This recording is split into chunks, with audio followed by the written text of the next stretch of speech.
എല്ലാവർക്കും നമസ്കാരം. ഒരു ചെറിയ ഇടവേളയ്ക്ക് ശേഷം ഒരു യാത്ര ആരംഭിക്കുകയാണ്. കോഴിക്കോട് റെയിൽവേ സ്റ്റേഷനിൽ യാത്ര ആരംഭിക്കുകയാണ്. തിരുപ്പതി വെങ്കിടാചലപതി ക്ഷേത്രത്തിലേക്കാണ് യാത്ര. കോയമ്പത്തൂർ ഇന്റർസിറ്റി എക്സ്പ്രസ് പാലക്കാട്ടേക്കാണ്. പാലക്കാട് രാത്രി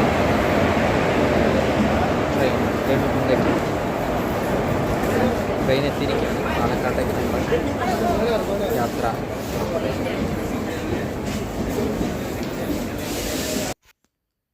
തിരുപ്പതിയിലേക്ക് യാത്ര ആരംഭിച്ചിരിക്കുകയാണ്. പാലക്കാട്ടാണ് ഈ ട്രെയിന് എത്തുക. പാലക്കാട് നിന്നും രാത്രിയാണ് ട്രെയിന്. അതുകൊണ്ട് പാലക്കാട് എത്തി ഇവിടെ ആശ്രമത്തിലെത്തി കുറച്ച് വിശ്രമിച്ചതിന് ശേഷമാണ് പുറപ്പെടുക. പാലക്കാട് എത്തിയിരിക്കുക. പാലക്കാട് സ്റ്റേഷനിലെത്തി. പാലക്കാട് നിന്നും ആശ്രമത്തിലെത്തി. നമ്മുടെ ആനിക്കോടുള്ള ശങ്കര അദ്വൈതാശ്രമത്തിലാണ് ഉള്ളത്. നമ്മുടെ സ്വാമിജിയായിട്ട് സത്സംഗം. വൃന്ദാവന ചന്ദ്ര രാധേ രാധേ രാധേ രാധേ രാധേ ഗോവിന്ദ രാധേ രാധേ രാധേ രാധേ രാധേ ഗോവിന്ദ വൃന്ദാവന ചന്ദ്ര വൃന്ദാവന ചന്ദ്ര അനാഥനാഥ ദീന ബന്ധു രാധേ ഗോവിന്ദ. അനാഥനാഥ ദീനാബന്ധു, അനാഥർക്ക് നാഥനായവനും ദുഃഖിക്കുന്നവർക്ക് ബന്ധുവായിട്ടുള്ളവനും ആയിട്ടുള്ള രാധേ ഗോവിന്ദാണ്. അനാഥനാഥ ദീനാബന്ധോ രാധേ ഗോവിന്ദ. അനാഥനാഥ ദീനാബന്ധോ രാധേ ഗോവിന്ദ. അനാഥനാഥ ദീനബന്ധു രാധേ ഗോവിന്ദ. അനാഥനാഥ ദീനബന്ധോ രാധേ ഗോവിന്ദ. അനാഥനാഥ ദീനബന്ധു രാധേ ഗോവിന്ദ. രാധേ രാധേ രാധേ രാധേ രാധേ ഗോവിന്ദ. രാധേ രാധേ രാധേ രാധേ രാധേ ഗോവിന്ദ. വൃന്ദാവന ചന്ദ്ര വൃന്ദാവന ചന്ദ്ര അനാഥനാഥ ദീനബന്ധോ രാധേ ഗോവിന്ദ. അനാഥനാഥ ദീനബന്ധു രാധേ ഗോവിന്ദ. പാണ്ഡുരംഗ പണ്ഡരിനാഥ. ആശ്രമത്തിലെ സ്വാമിജിയുമായിട്ടുള്ള സത്സംഗമൊക്കെ നല്ലൊരു അനുഭവമായി. ദേവാനന്ദപുരി സ്വാമിജിയായിട്ട് സത്സംഗവും ഭജനയൊക്കെ കഴിഞ്ഞു. ഞങ്ങളവിടെ ഭക്ഷണം കഴിച്ചു നന്നായി വിശ്രമിച്ചതിന് ശേഷം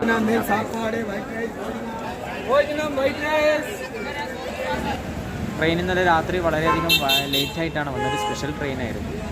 രേണുകുണ്ട എത്തി ഇന്ന് രാവിലെ. രേണുകുണ്ട സ്റ്റേഷനാണ് കാണുന്നത്. അവിടെ നമ്മുടെ സുഹൃത്ത് സുരേഷ് ജി വണ്ടിയുമായിട്ട് കാത്തിരിക്കുകയായിരുന്നു. വണ്ടിയിൽ കയറി ഞങ്ങൾ താമസ സ്ഥലത്തേക്ക് പോവുകയാണ്.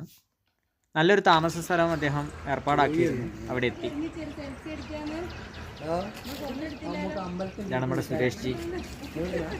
വളരെ പെട്ടെന്ന് തന്നെ ഞങ്ങളൊന്ന് ഫ്രഷപ്പായി. നല്ല വിശക്കുന്നുണ്ടായിരുന്നു. ഞങ്ങൾ കാളഹസ്തിക്ക് യാത്ര പുറപ്പെടുകയാണ്. പോണ വഴിയിൽ വെച്ച് ഭക്ഷണം കഴിക്കാൻ നിർത്തിയതാണ്. നല്ലൊരു ശാപ്പാട് കഴിച്ചു. ആന്ധ്ര മീൽസ്.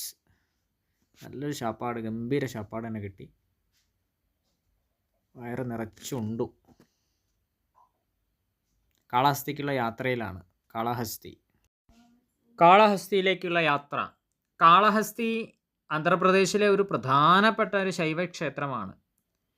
ശ്രീ കാളഹസ്തീശ്വര ക്ഷേത്രം എന്നാ പറയാം. പഞ്ചഭൂത ക്ഷേത്രങ്ങളിൽ ഒരു പ്രധാനപ്പെട്ട ക്ഷേത്രമാണ് കാളഹസ്തി. വായുലിംഗമാണ് ഇവിടെ സ്ഥിതി ചെയ്യുന്നത്. ശിവലിംഗത്തിൽ നിന്ന് രക്തം ഒഴുകുന്നത് തടയാനായി കണ്ണപ്പ തൻ്റെ 2 കണ്ണുകൾ ഭഗവാന് നൽകാൻ തയ്യാറായ സ്ഥലമാണ് ഇത് എന്നാണ് പറയുന്നത്. ദൂരെ നിന്ന് തന്നെ നമുക്ക് കാളഹസ്തി ക്ഷേത്രം കാണാൻ സാധിക്കും. ക്ഷേത്രത്തിൻ്റെ ഗോപുരം ദൂരെ നിന്ന് തന്നെ കാണാം. ക്ഷേത്ര നഗരമായ തിരുപ്പതിയിൽ നിന്ന് 36 കിലോമീറ്റർ അകലെയാണ് കാളഹസ്തി ക്ഷേത്രം. ദക്ഷിണകാശി എന്ന ഒക്കെ ഈ ക്ഷേത്രത്തിന് വിശേഷണങ്ങൾ ഉണ്ട്. ഇവിടെയൊക്കെ നമുക്ക് ഈ സർപ്പദോഷം, കാളസർപ്പദോഷം ഒക്കെ തീരാനായിട്ടുള്ള വഴിപാടുകളൊക്കെ ഇവിടെ പ്രത്യേകമായിട്ടുണ്ട്. ഇവിടെ മൊബൈൽ അലൗഡ് അല്ല ഉള്ളിലേക്ക്. അതുകൊണ്ട് മൊബൈലൊക്കെ പുറത്ത് വെച്ചിട്ട് വേണം ഉള്ളിലേക്ക് പോകാൻ. അതുകൊണ്ട് പുറത്തുള്ള കാഴ്ചകൾ മാത്രമേ ഇവിടെ ചിത്രീകരിക്കാൻ സാധിക്കുള്ളൂ. ഇപ്പം തിരുപ്പതിയിലെ എല്ലാ ക്ഷേത്രങ്ങളിലും അങ്ങനെ തന്നെയാണ്. നമുക്ക് പുറമെ വരെ മാത്രമേ, ഗോപുരം വരെ ഒക്കെ ഫോൺ അലൗഡ് ഉള്ളൂ. എന്തായാലും കാളഹസ്തി എത്തി. ഇന്നലെ നമ്മൾ റൂമിൽ വന്ന് പിന്നെ റെസ്റ്റ് ചെയ്തു. ഇന്ന് രാവിലെ യാത്ര പുറപ്പെടാണ്. ഇന്ന് വെങ്കടേശ്വരനെ തൊഴാൻ വൈകിട്ടാണ് സമയം. അപ്പോൾ നമ്മൾ അതിൻ്റെ മുന്നേ വെങ്കടാചലപതി സ്വാമിയുടെ ഭാര്യയായ പത്മാവതി അമ്മയെ, അലമേലുമങ്ക ആ ദേവിയെ തൊഴാൻ വേണ്ടി പോവുകയാണ് പത്മാവതി ക്ഷേത്രത്തിലേക്ക്. പത്മാവതി ക്ഷേത്രം ഇന്ത്യയിലെ തിരുപ്പതി നഗരത്തിൽ തന്നെയുള്ള ഒരു ക്ഷേത്രം തന്നെയാണത്. ഇവിടെയും ഫോൺ അനുവദനീയമല്ല. അതുകൊണ്ട് പുറത്തുനിന്നുള്ള ദൃശ്യം മാത്രമാണ് കാണുന്നത്. അവിടെ തൊഴുത് കഴിഞ്ഞു ഞങ്ങൾ യാത്ര കപിലവസ്തുവിലേക്കാണ് പുറപ്പെടുന്നത്. പത്മാവതി ക്ഷേത്രത്തിൽ നിന്നും പിന്നെ ഞങ്ങൾ കപിലേശ്വര സ്വാമി ക്ഷേത്രത്തിലേക്കാണ് പോകുന്നത്. കപിലവസ്തു എന്നൊക്കെ ഇവിടെ സാധാരണ ഭാഷയിൽ പറയും. യഥാർത്ഥ കപിലവസ്തു ഇതല്ല. ഇത് ശ്രീ കപിലേശ്വര സ്വാമി ക്ഷേത്രമാണ്. വളരെ വലിയ ഗോപുരങ്ങളും ഒക്കെ ആയിട്ട് തിരുപ്പതിയിൽ തന്നെയുള്ള ക്ഷേത്രമാണ്. പർവ്വത അരുവിക്ക് പേര് കേട്ടതാണ് ഈ ഒരു ക്ഷേത്രം. സാക്ഷാൽ മഹാദേവന് സമർപ്പിച്ചിരിക്കുന്ന ഈ ഒരു ക്ഷേത്രം തിരുപ്പതിയിലെ ഒരു പ്രധാന തീർത്ഥാടന കേന്ദ്രമാണ്. ശ്രീ കപിലേശ്വര സ്വാമി ക്ഷേത്രത്തിന് മുന്നിൽ തുറന്ന തൂണുകളുള്ള ഒരു വരാന്തയും അതുപോലെ തന്നെ ചോള ശൈലിയിൽ നിർമ്മിച്ച ശ്രീകോവിലും ഒക്കെയാണുള്ളത്. അതിൻ്റെ മധ്യത്തിൽ ശിവലിംഗം ചെയ്യും. അവിടെ പുണ്യ തീർത്ഥമുണ്ട്. ആ പുണ്യകുളത്തിൽ തീർത്ഥാടകർക്ക് കുളിക്കാനുള്ള അനുവാദമൊക്കെ നമുക്ക് ക്ഷേത്രത്തിലേക്ക് എത്തിക്കൊണ്ടിരിക്കുകയാണ്. ക്ഷേത്രത്തിൻ്റെ ചരിത്രം പുരാതന കാലം മുതലുള്ളതാണ്. കപില മഹർഷിയാണ് ഈ ഒരു ക്ഷേത്രം സ്ഥാപിച്ചത് എന്നാണ് വിശ്വസിക്കപ്പെടുന്നത്.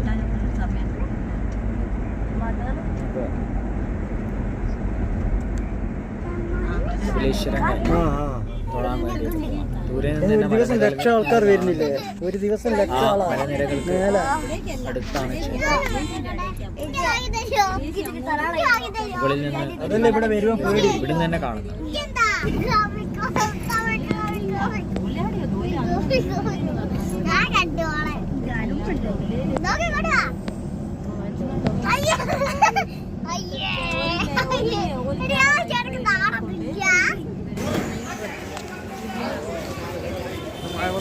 चांगलं तू गार्डन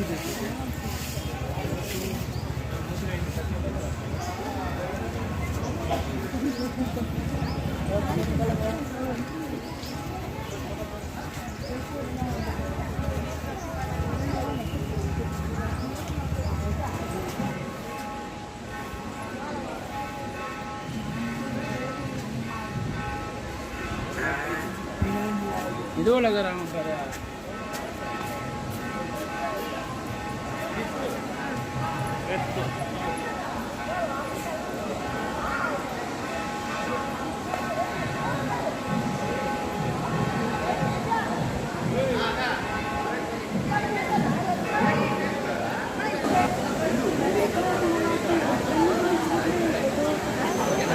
मला नाही भीती मला नाही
തിരുപ്പതിയിൽ നിന്ന് തിരുമലയ്ക്കുള്ള യാത്രയിലാണ്. തിരുമലയിലാണ് തിരുപ്പതി ശ്രീ വെങ്കടേശ്വര ക്ഷേത്രം. ഏറ്റവും പ്രധാനപ്പെട്ട ഈ ഒരു ക്ഷേത്രം അതിപ്രധാനമായൊരു തീർത്ഥാടന കേന്ദ്രം തന്നെയാണ് ഹൈന്ദവരുടെ. കലിയുഗ വൈകുണ്ഠം എന്ന പേരുകളിലൊക്കെ ഈ ക്ഷേത്രം അറിയപ്പെടുന്നുണ്ട്. സാക്ഷാൽ മഹാവിഷ്ണുവിനെ വെങ്കടേശ്വരൻ എന്ന പേരിൽ ലക്ഷ്മി അതുപോലെ തന്നെ ഭൂമിദേവി സമേതനായി ഇവിടെ ആരാധിക്കുന്നു. ലക്ഷ്മി നാരായണ സങ്കല്പത്തിലുള്ള ക്ഷേത്രമാണിത്.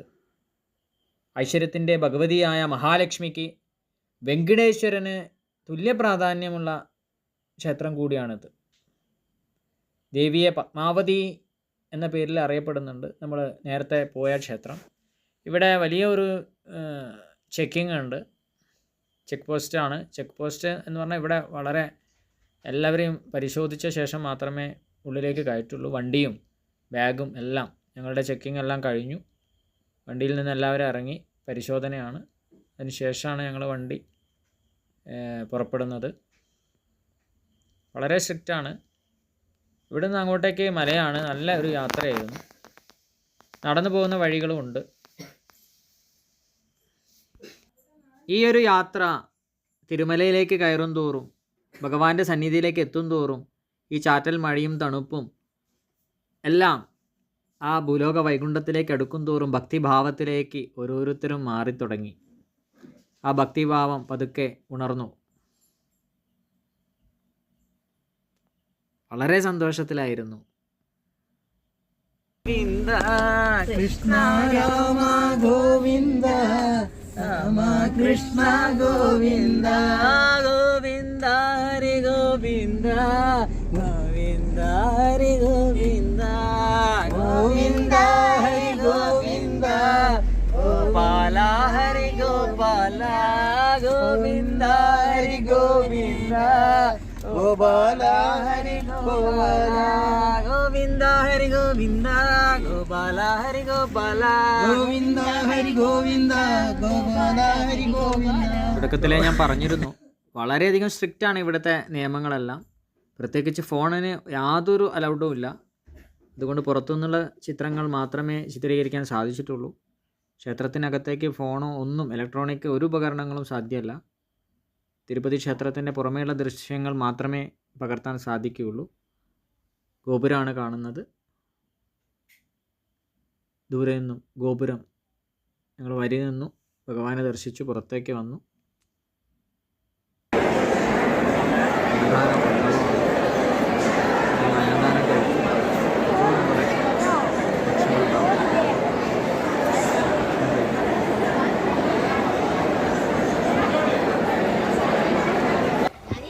നമ്മൾ മടക്കയാത്രയാണ്.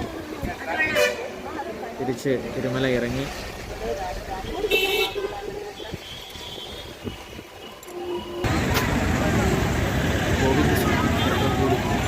ശേഷമാണ് ക്ഷേത്രം. ഇതുപോലെ പ്രശസ്തമായ ഒരു ക്ഷേത്രം തന്നെയാണ് തിരുപ്പതി തന്നെയുള്ള.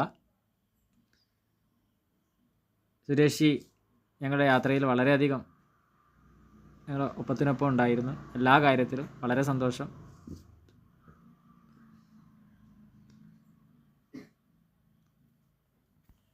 തിരുപ്പതി യാത്ര ഏകദേശം പരിസമാപ്തിയിലേക്ക് എത്തിക്കൊണ്ടിരിക്കുകയാണ്. ഗോവിന്ദസ്വാമി ക്ഷേത്ര ദർശനം കഴിഞ്ഞ് ഞങ്ങൾ തിരിച്ച് നാട്ടിലേക്ക് മടങ്ങുകയാണ്. ദീർഘകാലത്തെ സങ്കല്പമായിരുന്നു. കൂടെയുള്ള പലർക്കും ആദ്യമായിട്ടായിരുന്നു തിരുപ്പതി ദർശനം. എല്ലാം വളരെ ഭംഗിയായി, ഭഗവാന്റെ അനുഗ്രഹം ഉണ്ടായി. യാതൊരു ബുദ്ധിമുട്ടുമില്ലാതെ ഞങ്ങൾ തിരിച്ച് നാട്ടിലേക്ക്. എല്ലാവർക്കും നന്ദി, നമസ്കാരം, ഹരി ഓം.